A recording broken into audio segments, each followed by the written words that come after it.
السلام علیکم and good evening, میں ہوں مہر بخاری۔ کورٹ آرڈر کے مطابق ملاقات کی اجازت، ملاقات کا وقت بھی طے، مگر جیل حکام نے آج پاکستان تحریک انصاف کے رہنماؤں کو عمران خان سے ملاقات نہیں کرنے دی اور اسلام آباد انتظامیہ کی جانب سے جلسے کی اجازت کے باوجود آج ہی پی ٹی آئی اسلام آباد کے صدر عامر مغل کو بھی گرفتار کر لیا گیا۔ تحریک انصاف کو دباؤ میں لانے کے لیے حکومتی ہتھ کنڈے تسلسل سے جاری ہیں۔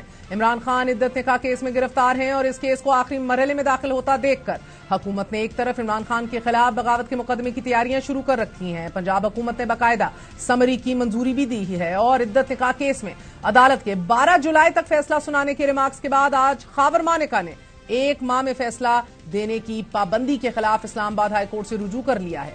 مقدمات کو لٹکانے اور تحریک انصاف اور سابق وزیر اعظم پر دباؤ بڑھائے رکھنے کی ان کوششوں میں تیزی دیکھی جا رہی ہے۔ اجازت ملنے اور ملاقات کا وقت طے ہونے کے باوجود جیل حکام نے پی ٹی آئی رہنماؤں کو عمران خان سے ملاقات نہیں کرنے دی۔ عمران خان نے کل ہی ناراض پارٹی رہنماؤں کو جیل طلب کیا تھا اور آج جب عمر ایوب، شبلی فراز، شہریار افریدی، شاندارہ گلزار، فردوس شمیم نقوی، جنید اکبر، مینا خان اور انتظار پنچوتا جیل پہنچے تو جیل حکام نے انہیں روک لیا۔ 1:15 بجے سے 4:30 بجے تک پی ٹی آئی رہنما شدید حبس میں ملاقات کی اجازت طلب کرتے رہے، لیکن ملاقات کا وقت ختم ہو گیا اور خان سے ملاقات نہیں کرنے دی گئی۔ پی ٹی آئی رہنماؤں کو پولیس چوکی سے آگے نہیں جانے دیا گیا۔ ناظرین، اس موقع پر عمر ایوب جیل عملے کی شدید تلخ کلامی بھی ہوئی۔ بعد ازاں میڈیا سے گفتگو کرتے ہوئے اپوزیشن لیڈر نے دعویٰ کیا کہ ایس ایچ او نے ہمیں ملاقات کرنے سے روکا۔ ہمیں اس دھوپ میں، اس گرمی میں نہیں ملنے دیا وزیر اعظم عمران خان صاحب سے۔ ایس ایچ او وہاں پہ، اس کا نام جاوید ہے، وہ آیا اور اس نے کہا جی آپ یہاں سے چوکی سے باہر نکل جائیں۔ اس نے کہا جی ہمیں حکم ہے۔ میں نے کہا تمہیں کون سے تمہارے آئی جی جو ڈاؤٹ ہے کیا اس نے دیے جیل خانہ جات کے آئی جی نے؟ اس نے کہا سر آپ سمجھدار شخص ہیں، آپ سمجھ جائیں کہاں سے حکم آیا ہے۔ پریویلیج موشن کے ذریعے ہم لوگ اس پوری انتظامیہ کو انشاءاللہ تعالی لائن حاضر کریں گے، قومی اسمبلی میں بھی اور صوبائی اسمبلی میں بھی۔ اپوزیشن لیڈر نے مزید کہا کہ ان سب کا دماغ خراب ہے۔ اس سے پہلے بھی مارچ میں اڈیالہ جیل کے سپرنٹینڈنٹ نے پی ٹی آئی رہنماؤں کی ملاقات نہیں کرائی تھی، جس پر ان کے خلاف توہین عدالت کا کیس شروع ہوا۔ جسٹس سمن رفت امتیاز نے اس کیس کی سماعت کی تو دوران سماعت سپرنٹینڈنٹ جیل نے ہائی کورٹ سے غیر مشروط معافی مانگی تھی۔ اس سے پہلے 6 مارچ کو اسلام آباد کے ڈسٹرکٹ اینڈ سیشن جج نے اڈیالہ جیل کے سپرنٹینڈنٹ کو سابق وزیر اعظم عمران خان ابو شاہ بی بی کی ویڈیو لنک کے ذریعے حاضری نہ لگوانے پر جج طاہر عباس نے جیل سپرنٹینڈنٹ پر شدید برہمی کا اظہار کیا تھا اور توہین عدالت کا نوٹس بھی جاری کیا تھا۔ ایک طرف عدالتی احکامات کے باوجود پی ٹی آئی رہنماؤں کو ملاقات کی اجازت نہیں ملی تو دوسری طرف اسلام آباد انتظامیہ کی جلسہ کرنے کی اجازت دینے کے باوجود آج پی ٹی آئی اسلام آباد کے صدر عامر مغل کو حراست میں لے لیا گیا۔ عامر مغل کو ڈی سی آفس کے باہر سے پولیس نے گرفتار کیا۔ اسلام آباد پولیس کے 4 اہلکار عامر مغل کو سفید گاڑی میں بٹھا کر لے گئے۔ پی ٹی آئی کے وکیل ضیاء اللہ خان ایڈوکیٹ نے یہ دعویٰ کیا ہے کہ عامر مغل کا قصور یہ تھا کہ انہوں نے جسٹس بابر ستار کی عدالت سے رجوع کیا۔ قصور یہ تھا کہ تھوڑی دیر پہلے بابر ستار صاحب کی کورٹ میں ہمارا ایک کیس یہ تھا کہ جلسے کی اجازت دی جائے۔ جلسے کی اجازت تو دے دی کہ آپ 6 جولائی کو جلسہ کر سکتے ہیں، لیکن جو ہی وہ ڈی سی آفس میں اس کی مزید ڈسکشن کرنے کے لیے گئے تو ڈی سی آفس سے ہی اسلام آباد پولیس، اسلام آباد کی انتظامیہ اور اس فاشسٹ حکومت نے عامر مسعود مغل صاحب کو گرفتار کر لیا کہ یہ مزید جلسہ نہ کر سکیں یا جلسے کے انتظامات نہ کر سکیں۔ ہم اس کی پرزور مذمت کرتے ہیں۔ جلسے سے 2 دن پہلے ہی عامر مغل کی گرفتاری یہ اشارہ دے رہی ہے کہ حکومت پی ٹی آئی کے جلسے میں روڑے اٹکائے گی، بالکل اسی طرح کہ جس طرح عدالتوں میں مقدمات اپنے آخری مراحل میں داخل ہوتے ہیں تو حکومت کیس کو مزید لٹکانے کے حربے شروع کر دیتی ہے۔ عدت نکاح کیس میں 13 جون کو اسلام آباد ہائی کورٹ نے اپیل کا فیصلہ 1 ماہ میں کرنے کی احکامات جاری کیے تھے۔ ڈسٹرکٹ اینڈ سیشن جج افضل مجوکا کل ہی یہ کہہ چکے ہیں کہ عدالت نے 12 جولائی تک ہر حال میں عدت کیس کا فیصلہ کرنا ہے، لیکن آج 1 ماہ میں فیصلہ سنانے کے خلاف خاور مانیکا نے اسلام آباد ہائی کورٹ سے رجوع کر لیا ہے۔ خاور مانیکا کی جانب سے اپیلوں پر فیصلے کے لیے 1 ماہ کے وقت کی پابندی ختم کرنے کی اپیل کی گئی ہے۔ درخواست میں یہ موقف اپنایا گیا ہے کہ اسلام آباد ہائی کورٹ کے 1 ماہ میں فیصلہ دینے کے آرڈر سے سیشن کورٹ بظاہر دباؤ کا شکار نظر آ رہی ہے۔ اس کا سیدھا سادہ مطلب یہ ہے کہ سیشن کورٹ کو 12 جولائی کو فیصلہ دینے سے روکا جائے۔ دوسری طرف جہاں آج تحریک انصاف کے رہنماؤں کو ملاقات کی اجازت نہیں دی گئی، وہیں سابق وزیر اعظم عمران خان کی اڈیالہ جیل میں بغیر مداخلت ملاقات کی درخواست پر اسلام آباد ہائی کورٹ میں سماعت ہوئی۔ عدالت نے سیکرٹری داخلہ، سیکرٹری دفاع، سپرنٹینڈنٹ اڈیالہ جیل اور محکمہ داخلہ پنجاب کو نوٹسز جاری کر دیے ہیں۔ عدالت فریقین سے آئندہ ہفتے تک جواب طلب کر لیا ہے اور دوران سماعت عمران خان کے وکیل شعیب شاہین نے عدالت میں موقف اپنایا کہ جیل کے انتظامی معاملات میں دیگر اداروں کی مداخلت کو روکا جائے۔ تحریک انصاف کی بڑھتی ہوئی ان مشکلات میں مگر پارٹی کے اندر سے اختلافات کی ہوا نے بھی پارٹی کی مشکلات میں اضافہ کر دیا ہے۔ تحریک انصاف کے حوالے سے دو تاثر تیزی سے ابھر کر سامنے آ رہے ہیں۔ پہلا یہ کہ پارٹی ٹوٹ پھوٹ کا شکار ہو گئی ہے اور قیادت میں پھوٹ پڑ چکی ہے۔ دوسرا یہ کہ تحریک انصاف کے پرانے لوگوں کو پارٹی میں اتار کر اسے کمزور کرنے کی کوشش کی جا رہی ہے، لیکن اپوزیشن لیڈر عمر ایوب دعویٰ کر رہے ہیں کہ پارٹی کے اندر کوئی اختلاف نہیں، ہم سب ایک ہیں۔ آج کل ایک کرائے کے ٹٹو انہیں کو بٹھایا گیا ہے کہ وہ آگے اور پارٹی میں اختلافات کی بات کریں۔ وہ پارٹی نہیں ٹوٹی ہے، پریس کانفرنس سے نہیں ٹوٹی ہے، اس کے بعد جو مظالم آپ نے ڈھائے اس سے نہیں ٹوٹی ہے۔ تو ابھی ان لوگوں کو لایا جا رہا ہے، یہ فلاپ شو ہے، یہ ایک فلاپ شو ہے۔ پاکستان تحریک انصاف یہ مٹھی کی طرح ایک ہے، مٹھی کی طرح انشاءاللہ ایک سب کے سب ہم لوگ ایک ہیں۔ اسی حوالے سے بات کریں گے، ہمارے ساتھ دو اہم ترین رہنما اپنی جماعتوں کے ممبر قومی اسمبلی طارق فضل چودھری صاحب، شاندارہ گلزار صاحبہ موجود ہیں۔ آپ دونوں کا بہت بہت شکریہ۔ طارق فضل چودھری صاحب، تصویروں سے ڈرنا، جماعت کو غیر قانونی قرار دینے کے لیے متحرک ہو جانا پنجاب کابینہ کے، انتظامیہ کے ایسے اوچھے ہتھ کنڈے استعمال کرنا، کیا بات ہے؟ آپ کی حکومت بھکلائی بھی ہے، جیل میں رکھ کے بھی خان صاحب سے بھکلائی بھی ہے؟ بسم اللہ الرحمن الرحیم، آپ کو بھی اور شاندانہ گلزار صاحبہ کو بہت سلام۔ دیکھیے، سب سے پہلی بات میں یہ عرض کر دوں کہ جیل جو ہے وہ نہ تو ڈپٹی کمشنر کے حکم سے چلتی ہے نہ کمشنر کے حکم سے چلتی ہے۔ جیل کے اپنے جیل مینول ہوتے ہیں اور اسی کے مطابق جو ملاقاتیں ہیں وہ بھی، اور جیل کے اندر کے جتنے بھی معاملات ہیں، قیدیوں کو سہولیات بہم پہنچانا، ڈسپلن قائم رکھنا، سب کچھ اس کا اپنا ایک مینول ہے اور سسٹم کے تحت جیل چلتی ہے۔ اسی جیل میں میاں نواز شریف صاحب بھی قید تھے، اسی جیل میں محترمہ مریم نواز شریف صاحبہ بھی قید تھیں اور ہم بھی ان سے ملاقاتوں کے لیے جایا کرتے تھے۔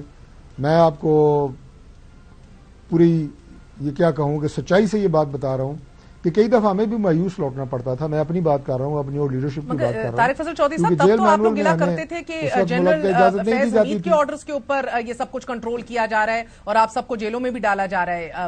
آج آپ لوگ حکومت میں، آج کیا آپ لوگوں کی نہیں مکمل کر لوں؟ میں آتا ہوں اس پہ، میں ایک منٹ ذرا مکمل کر لوں۔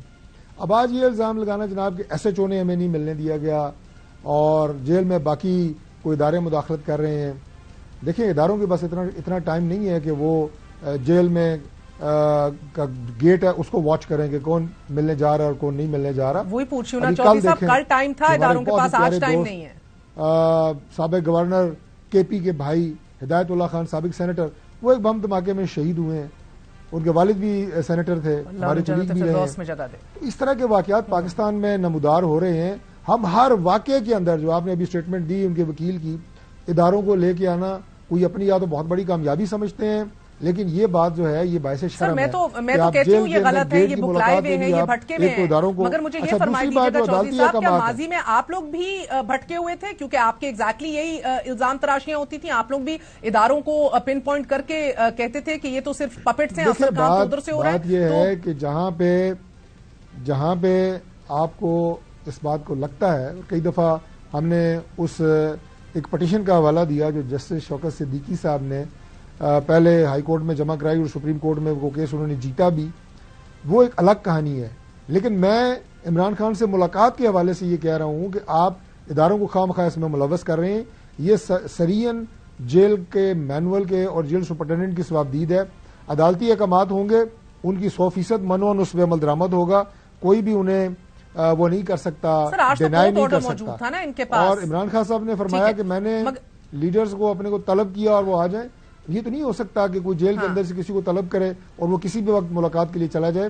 جب میاں نواز شریف صاحب کوٹ لکھپت جیل میں تھے لاہور، اس وقت بھی ہمیں ہفتے میں ایک دن ملنے دیا جاتا تھا اور مخصوص ٹائم سلاٹ ہوتا تھا۔ ہم یہاں اسلام آباد سے جاتے تھے اور اس ٹائم سلاٹ کے اندر پہنچ پائیں تو ٹھیک ہے، رائے زیادہ ہو اس میں بھی ہم رہ جایا کرتے تھے۔ جواب لینے دیجیے گا شاندانہ صاحبہ، جب پہلے اتنے فاصلے ہیں اور مشکلات ہیں آپ کی جماعت کو انٹرنلی اینڈ ایکسٹرنلی، آپ لوگ پھر بھی اداروں کے اوپر ہی الزام تراشی کر رہے ہیں، پروپیگنڈا کر رہے ہیں، اسی کی وجہ سے پنجاب کابینہ غیر قانونی قرار دینا چاہتی ہے آپ کی جماعت کو۔ تو سنا آپ نے چودھری صاحب کو، اس میں تو کہہ رہے ہیں کوئی عمل دخل ہی نہیں ہے۔ شکریہ طارق فضل چودھری صاحب، میرے بھائیوں جیسے ہیں. ہم نے 5 سال تو نہیں 3.5 سال پہلے بھی اکٹھے گزارے. And I have a lot of respect for ہم ایز این انڈیویجول. لیکن آئی تھنک معذرت سے ان کو تھوڑا سا جو ڈیٹا کسی نے دیا ہے وہ غلط دیا ہے، اور میں ایکسپلین کر دیتی ہوں. طارق بھائی، جب میں خود جیل میں تھی اڈیالہ میں 9 اگست سے لے کے 16 اگست تک 8 دن تھے، تو چوتھے دن کیونکہ میں نظر بند تھی، میں اپنا کمرہ چھوڑ نہیں سکتی تھی، تو میرے پاس ایک خاتون آئی اور کہتی بیٹا کہ اگر آپ پارٹی نہیں چھوڑیں گی تو ہمیں اوپر سے آرڈر آیا. 2 لوگوں کا انہوں نے نام لیا، ایک کا میں نام میں نہ ہی لو تو بہتر ہے، اور دوسرا انہوں نے ان کی جو پنجاب کی بزدار ++C ہے اس کا نام بتایا. اب میں اس وقت قرآن پہ بھی قسم کھاؤں تو مجھے نہیں پتا کہ اس عورت کا نام کیا تھا، اس کا کس ادارے سے تعلق تھا. وہ پولیس کی تھی، وہ ایجنسیوں کی تھی، وہ کوئی قیدی تھی، I have no kilo. Warden تھی، خاتون تھی، ایک بہت ساری ہوتی ہیں، آتی چلی جاتی ہیں. انہوں نے بولا کہ میڈم آج آپ کی ویڈیو بنے گی کیونکہ یہ ہمارا اسٹینڈرڈ آپریٹنگ پروسیجر ہے. میں نے کہا یہی بات میں نے کہی، میں نے کہا یہ بھی جیل مینول میں ہے کہ آپ لوگوں کو پارٹی چھڑوانے کے لیے ان کو بلیک میل کرتے ہو، ان کی گندی ویڈیوز بناتے ہو. کہتی نہیں جی جیل کا مینول سے کوئی کام نہیں ہے، جیل والے یہ کام نہیں کرتے، یہ اوپر سے آرڈر آتا ہے، اور خاص کر خواتین کے لیے کہ کل کو بلیک میل کرنا ہو تو ان کی سوتے ہوئے ہم ویڈیو بنا دیتے ہیں یا جاگتے ہوئے. تو وہ رات میرے لیے بہت مشکل تھی. میں نے اللہ سے یہی دعا مانگی، میں کہ اللہ اگر یہ بے حرمتی یہ لوگ میرے ساتھ کریں گے تو مجھے اتنی ہمت دینا، طاقت دینا کہ میں پریس کانفرنس نہ کر پاؤں. سو معذرت کے ساتھ بھائی ڈزنٹ نو. اور دوسرا ان کو یہ بھی نہیں پتا کہ مریم نواز صاحبہ جب اڈیالہ میں تھی وہ کہاں اسٹیشن تھی. میں بھی ٹی وی پہ نہیں بتاؤں گی، اٹس ویری ایمبیرسنگ، کیونکہ جو کلیمز ہیں اور ریالٹی اس میں کوسو فرق ہے میلوں کا. لیکن ڈزنٹ میٹر. میں یہ ماننے کو تیار ہوں کہ نون لیگ میں بھی اچھے لوگ ہیں، پیپل میں بھی ہیں، ہر پارٹی میں ہوں گے.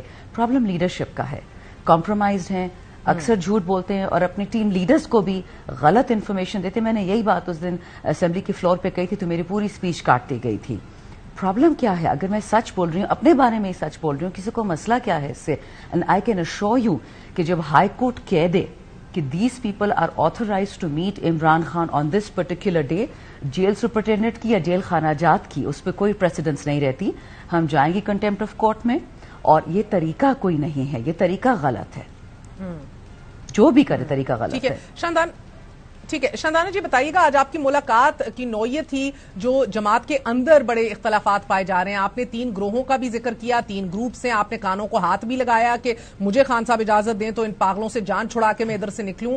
یہ کوئی درجہ حرارت یا ٹیمپریچرز کم ہوئے ہیں یا ابھی بھی وہ اختلافات یا مس انڈرسٹینڈنگ جو ہیں قائم ہیں؟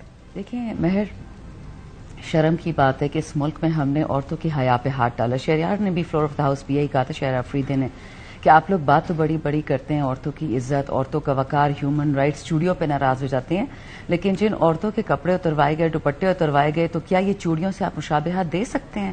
جو اس کی بیوی بچوں کے ساتھ ہوا، جو باقیوں کی بیوی بچوں کے ساتھ ہوا، سب کی ماؤں کے ساتھ ہوا، ریحانہ ڈار کے ساتھ ہوا، یہ کوئی طریقہ ہے؟ تو جب یہ بات ہوئی، اب یاد رکھیے، اب رفٹس پہ میں آتی ہوں. رفٹ وہ ہوتا ہے جس پہ جس طرح چلے گئے شاید خاقان عباسی صاحب، جس طرح چلے گئے مفتاح اسماعیل صاحب، محمد زبیر صاحب چلے گئے، رفٹ اسے کہتے ہیں.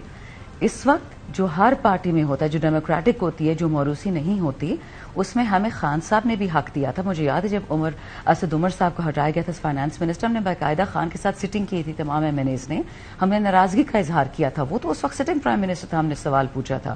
مجھے حق ہے کہ پارٹی کے ہر عہدیدار سے سوال پوچھوں کہ خان صاحب کب آ رہے ہیں، کیسے آ رہے ہیں، وہ تو میں پوچھوں گی. دوسرا، ہماری عوام بہت ڈیسپریٹ ہے ٹو کم آؤٹ، ہم نے ان پہ لیڈ رکھی ہوئی ہے. بی بی I understand all these things. میں آپ سے بیکاز وقت کی قلت ہے اسپیسیفکلی پوچھ رہی ہوں، آر یو آلسو ڈسسیٹسفائیڈ، غیر مطمئن ہیں آپ اپنی قیادت کے اقدامات سے گیٹ خان آؤٹ؟ جی، میں عمر ایوب صاحب سے ناراض ہوں کہ وہ ایک ایسے ٹائم پہ ریزگنیشن انہوں نے دے دی ایز سیکرٹری جنرل جب ان کو اشد ہماری ضرورت ہے. تو میں آج یہ شکایت ضرور کرنے جا رہی تھی کہ ہم نے عمر ایوب بھائی کا نہیں ایکسیپٹ کرنا ریزگنیشن. اس کے علاوہ میرے بارے میں اس ہفتے میں بڑے مزے کی باتیں ہوئی ہیں. اب اس کا پارٹی کی دھڑے بازی سے کیا فرق پڑتا ہے؟ وہ فواد چودھری بھائی کہہ رہے ہیں کہ آئی ہیٹ پنجابیز. میرا آدھا خاندان پنجابی ہے، سو ہم تو یہی چیزیں ان کو I didn't even get into that, بی بی, but I'm asking you, Omar Ayub کا رہنے کا تقاضا ہے آپ کا، مگر بیرسٹر گوہر اور دیگر قیادت کے تمام تر اقدامات اور ایفرٹس ہیں. are you satisfied؟ دیکھیں، میں سیٹسفائی اس دن ہوں گی جب خان صاحب جیل سے نکل آئیں گے. تو وہ غلط ہو تو میں So you're not satisfied? No. It's not about dissatisfied. I want Khan out yesterday. Ali wants him out yesterday. لیکن ہماری جو میچور لیڈرشپ ہے پارٹی میں، they want to go. You want the stars and the moon, بی بی، مگر ضروری تو نہیں ہے نا کہ وہ ڈیلیور کیا جا سکے. تو یہی تو آپ کو بتا رہی ہوں. بڑی انٹرسٹنگ صورت یہی تو بتا رہی ہوں. صورتحال ہے یہ. طارق فضل چودھری صاحب, کل رؤف حسن صاحب نے مجھے کہا کہ وہ پارٹی پہ بین لگتے بھی دیکھ رہے ہیں, ساتھ ہی آج ہم دیکھ رہے ہیں کہ ایک پنجاب حکومت یہ کوششیں بھی کر رہی ہے. اسلام آباد کا ان کا پروٹیسٹ کے لیے آپ لوگ اجازت NOC تو دے دیتے ہیں, مگر ان کے اسلام آباد کے صدر کو عامر مغل کو اریسٹ کر کے لے جاتے ہیں. یہ سائیکولوجیکل وارفیئر ہے, عمر ایوب کہہ رہے ہیں, شاید صحیح کہہ رہے ہیں ان کو دباؤ میں رکھنے کے لیے, بٹ اس کے عین بیچ جو کام آپ لوگوں نے کرنا ہے آپ اس سے بھی بھاگ رہے ہیں. آپ ٹرائیبیونلز کو فیس نہیں کر پا رہے. ٹرائیبیونلز کے حوالے سے بھی اہم ترین آج سپریم کورٹ نے بھی فیصلہ دے دیا, مگر سر آپ لوگوں نے کوئی سٹون انٹرن نہیں چھوڑا, بشمول آپ کے اسلام آباد کے 3 حلقوں کے کہ جہانگیری صاحب ہٹ جائیں, وہ پھر بحال ہوا کیس. اب بھاولپور کے بھی ٹرائیبیونلز کے حوالے سے ادھر کے بھی آپ کے 3 MNAs کو 20-20 ہزار جرمانہ پڑ چکا ہے کیونکہ وہ اٹینڈ ہی نہیں کرتے, وہ حاضری نہیں لگاتے آ کے. آپ لوگ پھر چاہ رہے ہیں کہ 4-4 5-5 سال کام لٹکے؟ 3-4 سوال آپ نے اکٹھے پوچھے ہیں, میں بڑا مختصر ان کا جواب دوں گا. سب سے پہلے تو شاندانہ بی بی نے جو بات کی خواتین کی بے حرمتی یا ان کی جو تقدیس ہے اس کی پامالی کے حوالے سے, تو میرے اندر بالکل اتنی اخلاقی جرت موجود ہے کہ اگر کسی بھی PTI کی خاتون کے ساتھ اس طرح کا ناروا سلوک, اور میں وہ لفظ استعمال نہیں کروں گا کہ تقدیس کو پامال کرنے کی کوشش بھی ایون کی گئی, میں اسے کنڈیم کرتا ہوں. باقی جو آپ نے بات کی ہے جی کہ عامر مغل صاحب کی, دیکھیں جلسہ مجھے نہیں پتا, میں نے نہیں دیکھا کہ ان کو جلسے کی اجازت ملی ہے اور کس جگہ کے اوپر ملی ہے. ہمیشہ اسلام آباد میں جب جلسے ہوتے ہیں پورا اسلام آباد چوک ہوتا ہے. انتظامیہ کی ہمیشہ یہ کوشش ہوتی ہے کہ جلسے کے لیے جو جگہ مخصوص ہیں, اور وہ ہائی کورٹ نے کی ہوئی ہیں کہ آپ فلاں جگہ کے اوپر جلسہ کریں, وہاں اگر اجازت مانگیں جلسے کی ان کو اجازت ہے. لیکن اسلام آباد کو یرغمال بنانا, اس پہ حملہ کرنا, باقی لوگوں کی زندگی کے معاملات پہ قبضہ کر لینا, اس کی اجازت نہیں دی جائے گی. This should be very much clear. باقی جو آپ نے بات کی ٹرائیبیونلز کی, دیکھیں آپ الیکشن جی سر, بیکاز ملک کی اعلیٰ عدالت نے بھی الیکشن ٹرائیبیونلز کی تشکیل کے لاہور ہائی کورٹ کے بھی اور الیکشن کمیشن کے فیصلے کو معطل کر دی ہیں. جی میں عرض کر رہا ہوں جی کہ آپ الیکشن ایکٹ 2017 جس کے تحت election commission of Pakistan election conduct کراتا ہے اور الیکشن کمیشن ٹرائیبیونل بناتا ہے, وہ سیکشن 140 ہے. کلیئر کٹ لکھا ہوا ہے کہ election commission of Pakistan will constitute the tribunals جو الیکشن پٹیشنز کو ڈیل کریں گے پورے پاکستان میں. آپ کی لاہور ہائی کورٹ اٹھتی ہے اور وہ الیکشن ٹریبیونل اناؤنس کر دیتی ہے. یہ بالکل ایسا ہی ہے کہ جناب آپ ایک پرچہ کرانے کے لیے FIR کرانے کے لیے تھانے جانے کے بجائے کسی اسکول ماسٹر کے پاس پہنچ جائیں اور وہ آپ کا پرچہ کاٹ دے. یار خدا کا واسطہ ہے, اس ملک میں کیا مذاق چلا رہے ہیں آپ کی کوئی مذاق تو انفارچونیٹلی یہ ہے کہ ٹرائیبیونلز کا سامنا کوئی نہیں کر رہا سر. ایون نواز شریف صاحب کی اپنی سیٹ چیلنج ہوئی بھی ہے, یہ تو اوپن اینڈ شٹ کیس ہے, آپ سب کی سیٹ چیلنج ہوئی بھی ہے سر, بٹ the problem is کہ سامنا پیش بھی تو نہیں ہو رہے, جواب بھی تو نہیں دے رہے سر, اور جو کام کرنے کو کہا جاتا ہے وہ کسی اور صوبے میں مسئلہ نہیں پڑتا, صرف پنجاب کے اندر ڈیڈ لاک قائم ہو جاتا ہے. سو the problem very much is سر کہ چاہے آپ لوگ اپنی قانون سازی کو ریورس کریں, ریٹائرڈ ججز کا سیشن کورٹ کے ججز بھی آپ لوگ نہیں بٹھانا چاہ رہے تھے ٹرائیبیونلز میں, یو ریورس the law, اس کو خود ریورس کر کے اب آپ غلط بنائے گئے. میں آپ کو کہہ رہا ہوں کہ آپ ابھی الیکشن ایکٹ منگوا کے آج نہیں تو کل اپنے پروگرام میں سیکشن 140 پڑھ لیجئے گا اور پڑھ کے سنا بھی دیجئے گا. سر آپ نے میں نے فیصلہ نہیں کرنا, میں آپ سے سیاسی تناظر میں بات کر رہا ہوں. یہ الیکشن کمیشن کا کام I understand سر. جب عدالتیں بنائیں گی ٹرائیبیونلز وہ کانسٹیٹیوٹ نہیں کر سکتی. اچھا شاندانہ مجھے بتائیے گا کہ آپ کو مختصراً فرمائیے گا کیا مسلم لیگ نون اوائڈ کرتی دکھائی دے رہی ہے آپ کو ٹرائیبیونلز کو؟ نیچرلی جب ڈبے بھروا کے 9 فروری کو الیکشن دکھائی دے رہی. سوری یہ میرا سوال ہے کہ طارق صاحب کا ہے, مجھ سے پوچھا یا شاندانہ سے؟ جی دیکھیے نیچرلی فارم 45 کی جو گورنمنٹ ایکچوئل ہے اس کو واپس آنے سے جو لوگ جیتے ہیں الیکشن 8 فروری کو, اور پھر جو 9 فروری کو دوسرا الیکشن کروایا گیا الیکشن کمیشن کی طرف سے, جو ساری دنیا کہہ رہی ہے, امریکہ جو جس کی وینٹیلیٹر پہ تھے بقول خواجہ آصف پاکستان ان کے وینٹیلیٹر پہ, اس نے بھی بول دیا کہ بھائی لوگ آپ نے چوری کی ہے, تو آپ مجھے بتائیں کچھ رہ گیا ہے کہنے کو؟ اب جلدی بجٹ کے تھرو ایک بل پاس کروایا اور ٹریبونل سارے توڑ دیے کہ اب ریٹائرڈ ججز فیصلہ کریں گے, جو تنخواہ لے رہے ہیں وہ نہیں کریں گے, یعنی کرائے کے ججز اب آئیں گے. میں آپ کو ایک بات بتا دوں, فضل بھائی کی میں طارق فضل بھائی کی میں بہت عزت کرتی ہوں, بٹ ایک چیز ضروری میں بتاؤں گی, یہ جو ایپلز اور اورنجز کو کمپیئر کرتے ہیں اس طرح دنیا نہیں چلتی. مریم نواز کا نام پاناما پیپرز میں آیا تھا اور پاناما پیپرز PTI نے نہیں لکھے تھے. مجھے اپنی والدہ کے سامنے سے اٹھوا کے 35 پولیس والے اٹھا کے لے کے گئے تھے, انہوں نے آج تک FIR نہیں کٹی. مجھے تو 3 MPO میں لے کے گئے تھے. کوئی چوری کرے اور آپ اس کو جیل لے کے جائیں, اگر یہ بھی پاکستان میں گناہ ہو گیا ہے تو بس پھر تو پاکستان چلا گیا. میں یہ نہیں کہتی جس طرح بی بی شہید کی تذلیل ہو گئی ہے ان کی. سر جی قانون ہی بدلوا دیا سر, قانون ہی بدلوا دیا چوری کا. تو نہیں کوئی قانون نہیں بدلا, بالکل نہیں بدلا. یہ تو آپ لوگوں کا ایک پولیٹیکل نہیں سر, آپ کو اچھی طرح مجھے پتا ہے. میں سر آپ کے خلاف میں بات نہیں کر رہی ہوں, لیکن میں نے آپ کی چوری نہیں کی. کسی کو یہ رائٹ نہیں ہے. نہیں سر بالکل ہے, عدالت میں یہ چیزیں ساری ٹرائل ہوئی ہیں. کوئی ٹرائل نہیں سر, کوئی ٹرائل نہیں ہوا, ان کو پارڈن ملا ہے. چلے ان پہ الزام تھا, الزام نہیں ہے. جس پہ الزام ہو کسی بھی طرح کا, آپ مجھے یہ بتا دیں کہ کسی پہ الزام ہو کسی بھی طرح کا, اس خاتون کی جائے آپ اس کی کوئی عزت تقدیس نہیں ہے جب تک الزام ثابت نہیں ہوتا. ثابت ہو بھی جائے تب بھی آپ بیسک ہیومن رائٹس کی وائلیشن نہیں کر سکتے. طارق صاحب جواب سن لیجیے گا, جواب سن لیجیے. جو کیسز مریم نواز نے خان صاحب کی بیوی پہ کیے ہیں, استا بےہودہ کیس پاکستان کی ہسٹری میں نہیں ہوا. آپ ایک دن آئے ہمت کریں اور اس جج کے سامنے بیٹھ کے وہ باتیں سنیں جو کر رہے ہیں, جو قرآن کے خلاف ہے, حدیث کے خلاف ہے, شریعہ کے خلاف ہے, سپریم کورٹ کے خلاف ہے, ججمنٹس کے خلاف ہے, اسلام کے خلاف ہے. تو پھر میں آپ کی ہر بات ماننے کو تیار, میں بلکہ پارٹی چھوڑ دوں گی اس دن اگر آپ پروف کر سکے کہ جس قسم کا گند کیا گیا ہے عمران کی بیوی کے ساتھ, عمران خان کی بیوی کے ساتھ, وہ ان کے ساتھ. ٹیرین وائٹ کا جب کیس کیا ان لوگوں نے, آئی کین اشور یو مہر, ہمارے پاس موٹی موٹی فائلیں, شیطان لوگ یہ جو فائلیں بنا رہے ہوتے ہیں, ان شیطانوں نے ہمیں بھی فائلیں بھیجی مریم نواز کے خلاف اور بی بی شہید کے خلاف کہ اگر یہ گند کریں گے تو آپ بھی کریں. اللہ خان صاحب کو 100 سال زندگی دے. ہی سیڈ کہ میں کبھی بھی یہ گند نہیں کروں گا, کسی کی ذاتیات پہ میں نہیں جاؤں گا. میری سیاسی لڑائی ہے, میری ذاتی کسی سے کوئی لڑائی نہیں ہے. یعنی ہم بھی بالکل آپ کے ساتھ سیاسی لڑائی پہ یقین رکھتے ہیں اور پولیٹیکل طریقے سے ہی چیزیں چل رہی ہیں. باقی اگر ان کے سابقہ شوہر نے ان کے خلاف کو کیس کیا ہوا ہے تو آپ ان سے بات کریں.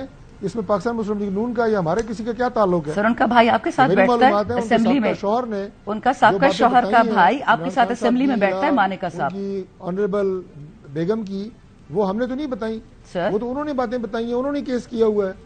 طارق صاحب ان کا بھائی آپ کے ساتھ اسمبلی میں بیٹھتا ہے, مانے کا صاحب کا, معذرت کے ساتھ, ہمارے ساتھ نہیں بیٹھتا. نہیں, ہمارے زبیر صاحب منسٹر تھے تو ان کا بھائی آپ کے ساتھ بیٹھتا تھا, Asad Umar. Very proud of اور چلے بھی گئی زبیر صاحب, انہوں نے دکھا دیا اپنا خاندانی پن. وہ اسد عمر صاحب بھی چلے گئے, دونوں ہی چلے گئے. تو وہ جس طرح وہ اسد عمر کے ساتھ جیل میں ہوا سر, اگر زبیر صاحب کے ساتھ بھی ہوتا تو شاید وہ بھی چلے جاتے. وہ تو خیر اپنے پرنسپل پہ گئے ہیں اسد صاحب, جو یہ ویڈیوز خواتین والے بناتے ہیں وہ انسان بول نہیں سکتا. میں آپ کو یہ بات ایک عرض کروں کہ ہمیں ان باتوں سے, یہ جو گفتگو ہم کر رہے ہیں, ان چیزوں سے کوئی چیز بھی نہ اس ملک کی خدمت ہو رہی ہے.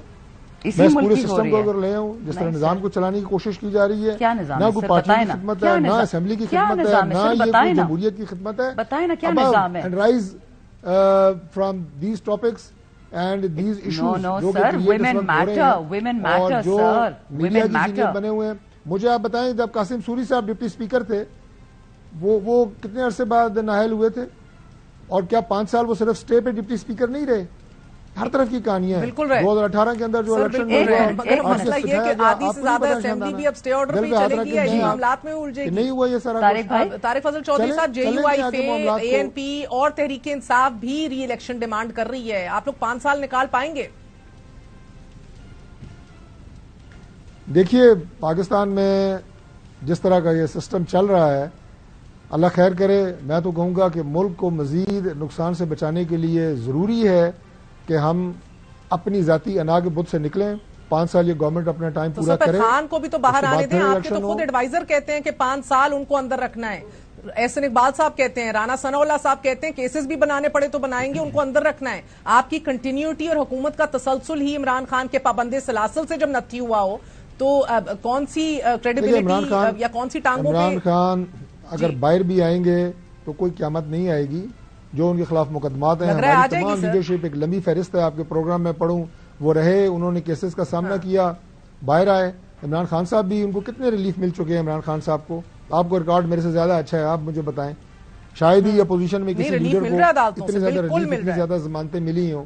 میں کوئی اس کے خلاف نہیں ہوں, میں کہہ رہا ہوں کہ ان کو وہ کیسز سامنا کر رہے ہیں, باہر آ جائیں گے, اپوزیشن کا کردار ادا کریں, لیکن ایک ڈسٹرکٹیو پالیٹکس وہ پاکستان متعامل نہیں ہو سکتا. انتشار کی سیاست کا شندانہ صاحب, آخری سوال آپ سے, وقت ختم ہو چکا ہے, کہ کیا آپ لوگوں نے بھی سبق سیکھ لیا ہے؟ آسروں پہ چلنا, دوسروں سے طاقت اپنی حاصل کرنا, اپنے ہی سیاسی قبیلے کو دیوار سے لگانا, پابندے سلاسل کرنا, تضحیق کرنا, جیلوں میں بند کرنا, پولیٹیکل ڈائیلاگ سے گریز کرنا, آپ لوگوں نے سبق سیکھ لیے ہیں؟